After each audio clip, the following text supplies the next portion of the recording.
네, 주문하시.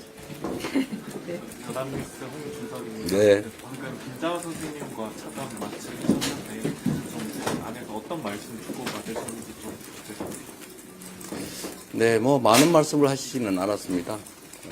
그런데 뭐 재밌는 말씀을 하나 해주시더군요. 그 바깥 사돈끼리 길에서 만나가지고 집으로 모시고 가서 그 안주인한테 밥을 지어서 저녁을 대접했는데 그 바깥 원래 사돈끼리는 엄청 어려운 사이잖아요.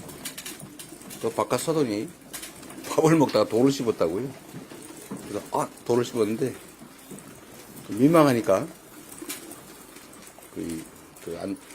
그러니까 주인 사돈이 아이고 그 돌이 많은 모양입니다. 그랬더니 바깥 손님 사돈이 또 민망하니까 이렇게 얘기했다고 그래요.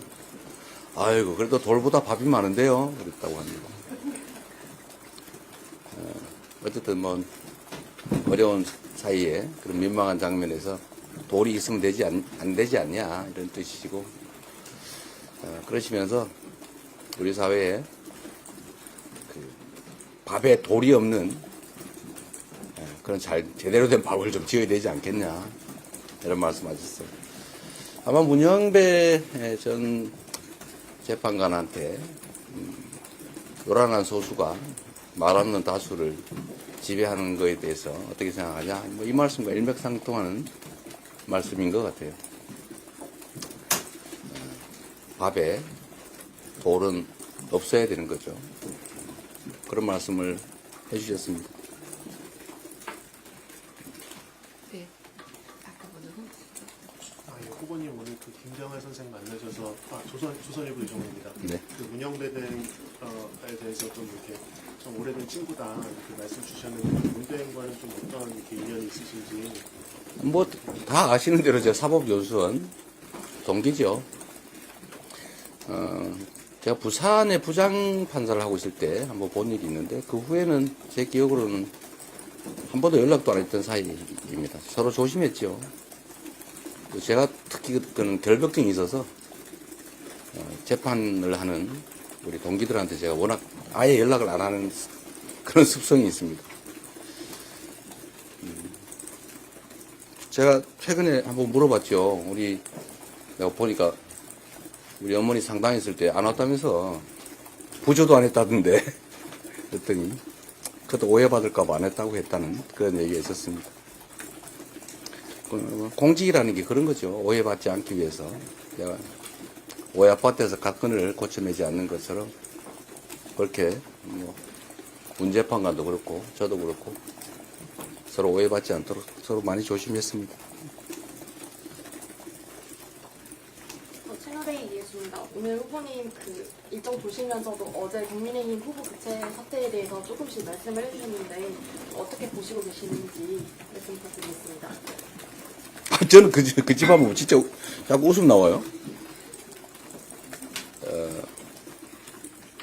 그 당이 아니죠. 그게 무슨 정당입니까? 민주주의 사회에서 정당은 민주주의를 떠받치는 가장 중요한 기구입니다. 그런데 정당이 민주적이지 않으면 그 나라의 민주주의가 제대로 될 수가 없어요. 국민의힘은 어제 새벽에 당내 쿠데타를 한 건데 그것도 일종의 친위 쿠데타를 한 것 아닙니까? 실질적으로 그 당을 지배하는 특정인을 위해서 그 당이 법적으로 정당하게 뽑은 대선 후보를 정당하지 않은 이유로 새벽에 뒤집었죠. 친위 쿠데타입니다. 내란당이죠, 내란당. 내란당의 내란 후보를 옹립한 겁니다. 내란당의 내란 후보로 어떻게 민주공화국에 책임을 지겠다는 건지 저로서는 정말 웃음밖에 안 나옵니다. 저러고도 국민의 선택을 받겠다고 하나 이런 생각이 들었어요. 그거는 우리 대한민국을 위해서도 이 나라 민주주의를 위해서도 결코 용납돼서는 안 되는 일입니다. 철저하게 내라는 진압돼야 됩니다. 네. 저희가 일정이 좀 빠듯한데 아까 혹시 질문 마지막으로 갖고 좀 정리하겠습니다. 후보님 요란한 소수가 다수를 흔든다는 말씀이시지 않고 하시는데요. 이게 염두에 둔 어떤 상황이 있으신 건지 궁금합니다. 그냥 뭐 어르신 말씀이시니까 그렇게 새기고 있습니다. 예, 무시스 오정입니다. 아까 홍준표 시장과의 전화를 했는데 정확히 어떤 메시지를 주셨는지. 아, 네. 홍준표 시장과 뭐 통합하고 뭐 내각을 같이 꾸리실 생각이 있으실지. 아직 뭐 내각을 같이 꾸리거나 뭐 이런 구체적 얘기를 하지는 않았습니다.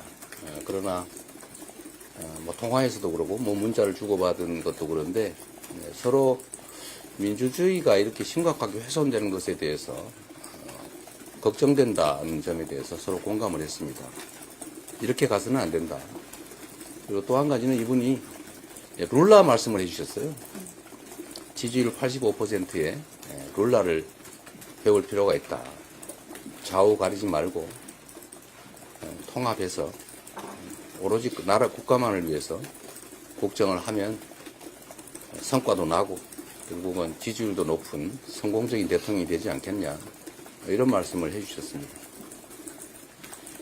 저는 뭐 말씀드린 대로 국정이란 대통령이 되는 과정까지는 한쪽에 경도될 수밖에 없지만 대통령이 되는 순간부터는 모두를 대표해야 됩니다. 좌우를 가릴 필요도 없고 색깔을 가릴 필요도 없고 특히 내 편, 네 편 가리지 말아야 됩니다. 오로지 더 나은 국가, 더 나은 민생을 위해서 유능한 사람, 충직한 사람들을 가리지 않고 적재적소에 잘 쓰는 것, 그걸 통해서 성과를 내고 좋은 평가를 받는 것, 이게 대통령이 해야 될 일이고, 뭐 저도 그렇게 꼭 해보고 싶습니다. 뭐 그 속에 홍준표 대표 같은 훌륭한 분들이 함께 해주시면 좋지 않을까 생각합니다. 많이 노력하려고 합니다. 박수 금지. 다 하셨어요? 네, 저희 요 정도. 아, 그래요. 고맙습니다.